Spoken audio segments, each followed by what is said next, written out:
Hi guys, it's Josh Lloyd here, ready to give you your NBA first look for DraftKings for a big boy of a Friday in the NBA. Not as big as it was going to be because we've had a couple of games postponed. We do have 11 games on. Let's talk about those games right now. The first one of those we look at is the Chicago Bulls.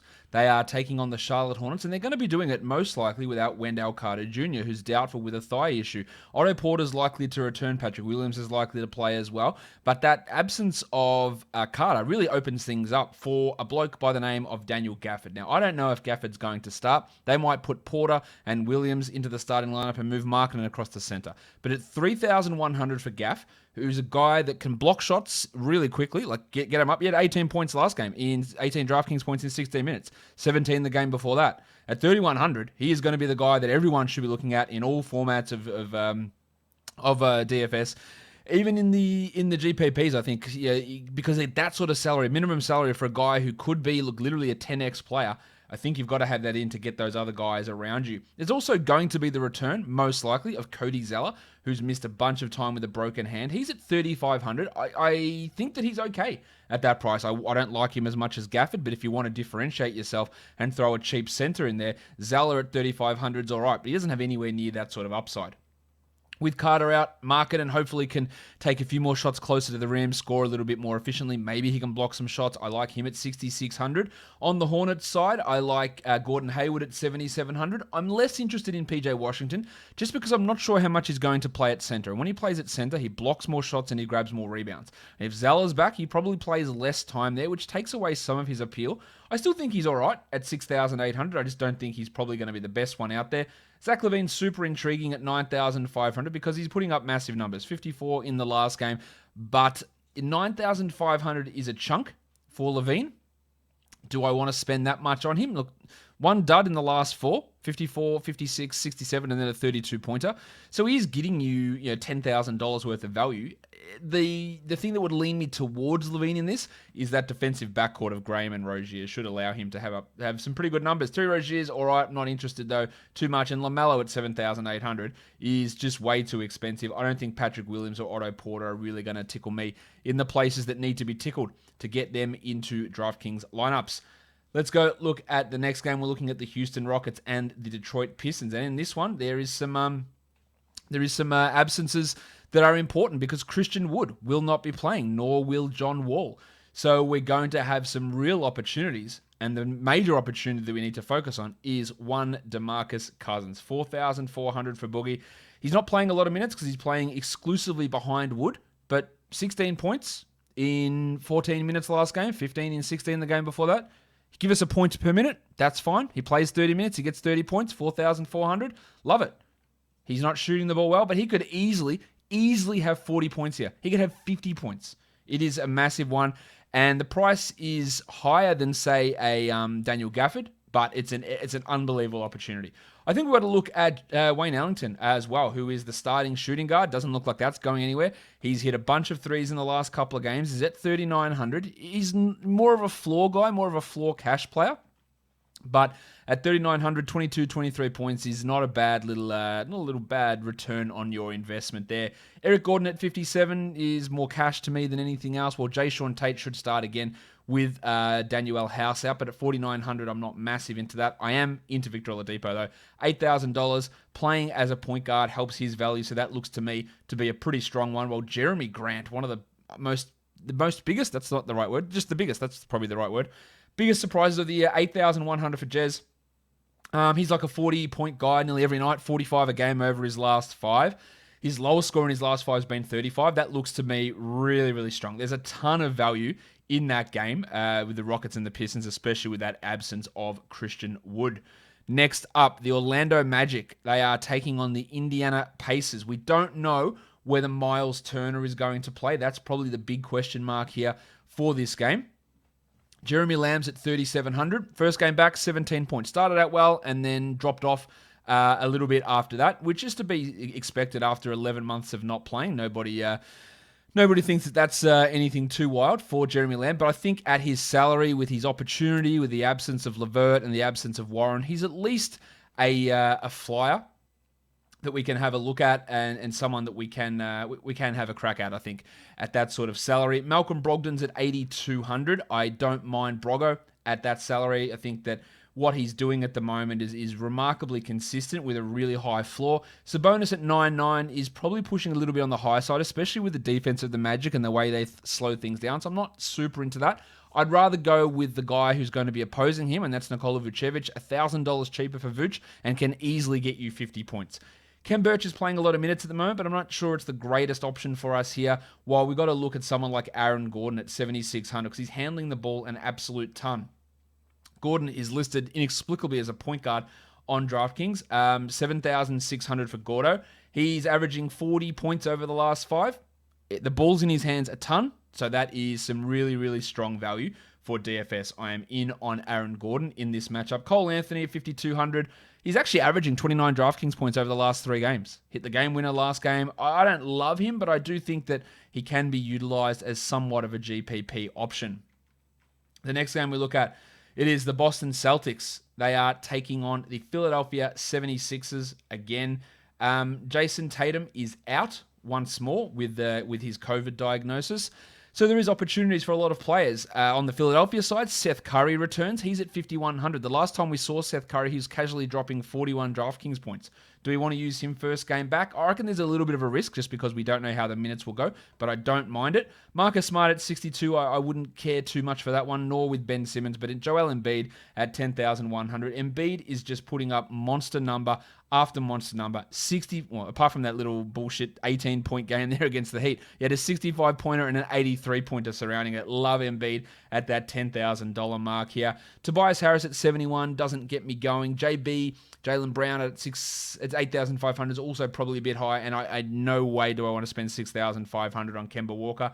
I think the return of Seth Curry makes Shake Milton a lot riskier at 5,400. He's not someone to completely stay away from, but I just think that with 11 games on, we can find better value there. Well, Daniel Tice dropped 40 points in 27 minutes. Now, he shot like 92%, so it's not going to happen most likely.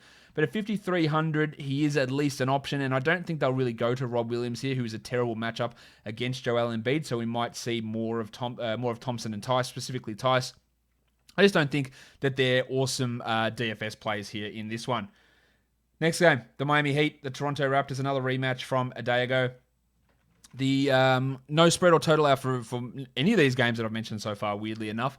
No Jimmy Butler, and Tyler Hero is questionable for the Heat, while Pascal Siakam is questionable with a sore groin. You heard that towards the end, I think, of the last game. Definitely in that last game. He's questionable. Van Vliet's at 7,800. I like what Freddie does. He's got 50-point upside when the shot falls, and even when it doesn't fall, he puts up pretty good numbers. While Adebayo is one that I would use if we hear that Hero is out. I still think he's pretty good regardless, but if Hero is out, he becomes a very much stronger option. Lowry's at 79. I don't love the value there, nor do I love the value in OG Anunoby. But when looking at Anunoby, his last 5 games at 6,100, 34, 35, 35, 30, 33. Like, it's a strong run of over 30 in 5 consecutive games. That should get you marginally interested. Boucher was bad last time, 15 points in 23 minutes. Do we go back to the well against the same team for Chris? 7,300 is maybe a little bit too high with that concern. I don't think I'd be just completely steering away from Boucher. But I know I wouldn't want to trust him in a cash game scenario because Nurse does have sometimes quite fickle rotations, and that could be an impact there. The next game we look at, it is another rematch. So many of these Wednesday rematches happening. This one here is the Brooklyn Nets and the Cleveland Cavaliers. I'll wager a ton of money this one doesn't go to double overtime. Feel pretty confident in saying that one. And the Nets are favored by a whopping 9.5 points here. So some real blowout potential. The total is 227. Can Colin Sexton do it again? The odds would tell you no, because he was unbelievable in the last game. We saw what he did. He dropped, 64 fantasy points in his first game back from injury. He shot remarkably well, 55 from the field in that game. He had 5 assists. He was blocking shots. He was getting steals. He's not going to do that, drop that 64-pointer, but 7,300, can he get 38, 39? Yeah, easy. I like it. I think Darius Garland's going to return, so that puts a bit of a dent in Chetty Osman's value. Well, Kyrie's at 9,000, Durant's at 10,700, and Harden is at 10,800. I will take Kyrie because I'm saving almost $2,000 over those other two. I think they can all equally be relatively productive, but I just think at 9,000, Kyrie's probably the value option there. Larry Nance is at 6,700. He had a good game, but it was fueled by 4 steals. So we have to look at that when we look at the 42 points that he put up in that matchup last time. Drummond's at 9,400. You'd have to pay me 9,000 actual real dollars for me to put Andre Drummond in at 9,400. He played 26 minutes in a double overtime game with no fouls, while Jarrett Allen had 40 DraftKings points at 31 minutes. I don't want to use Allen either, but I definitely do not want to use Andre Drummond in this matchup. The next one is the Atlanta Hawks and the Minnesota Timberwolves.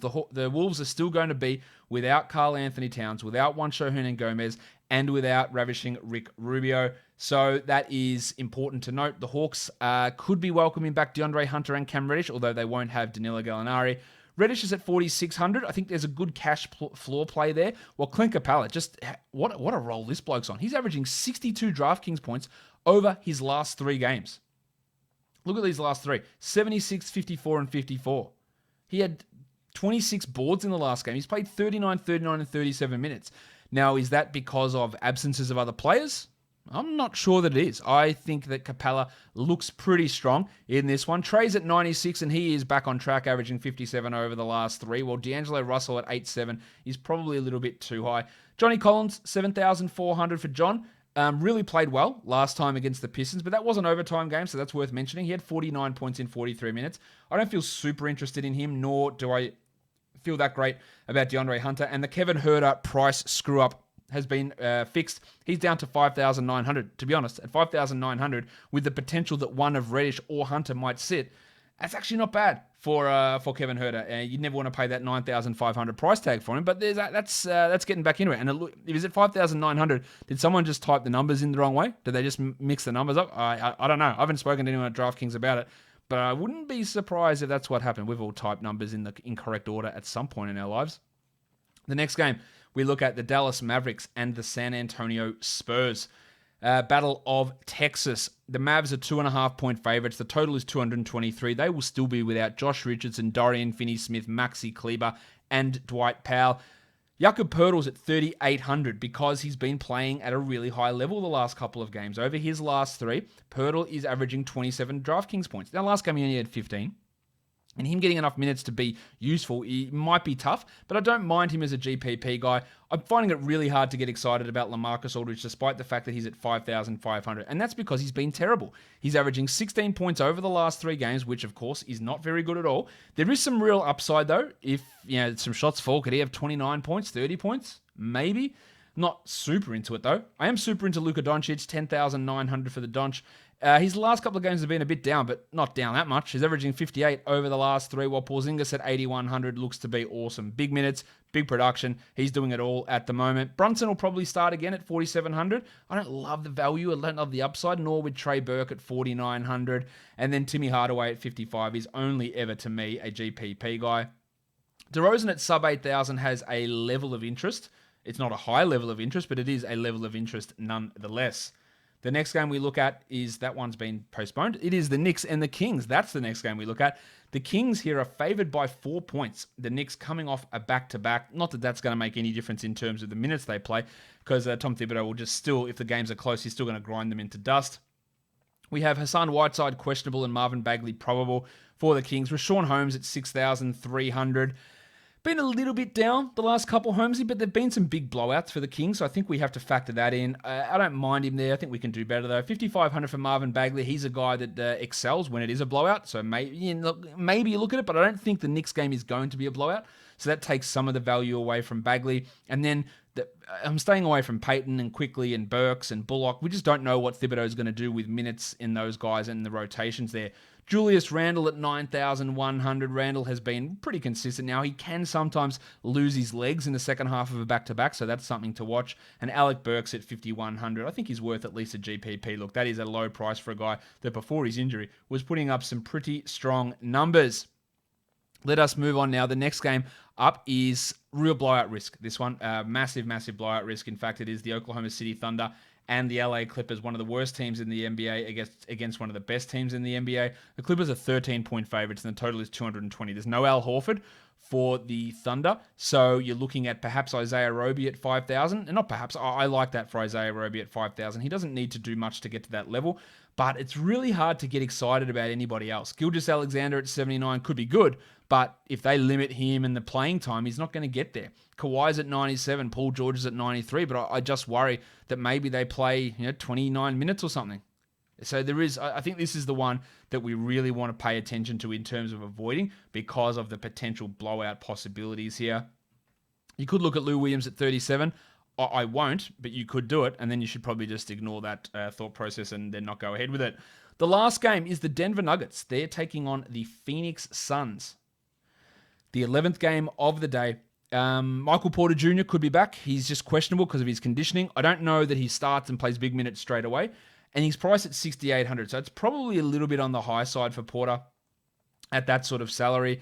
Cam Johnson starting, he's at 4,400. He played more minutes than Jay Crowder last game, but he's not the most exciting DFS option. In fact, there's not a huge amount of great DFS plays here. I do like DeAndre Ayton at 7,600, although I do worry that Jokic might get him into foul trouble. And then, of course, there is Jokic, who is at $11,000. He is just churning out 60s every game. Love it. Now, there are other high-priced guys we can go with, such as a Luka Doncic or a Joel Embiid, which I might prefer over Jokic here, but he still looks pretty good. Headmaster Jamal Murray at 7,000, really, really tough for me to get on board with him at this point. That's it, 11 games. At this point in the NBA, by the time you're watching this, games might be postponed. Unfortunately, that's just the current environment we're in with the NBA. Don't forget to subscribe, give it a thumbs up, and hit that little notification bell down below. You can find me on my channel, Josh Lloyd Fantasy Basketball, which is linked in the description and in the title here. And don't forget to subscribe here, give it a thumbs up, leave a comment, all those good things, guys. I will see you later. Thank you so much for watching, everyone. See ya.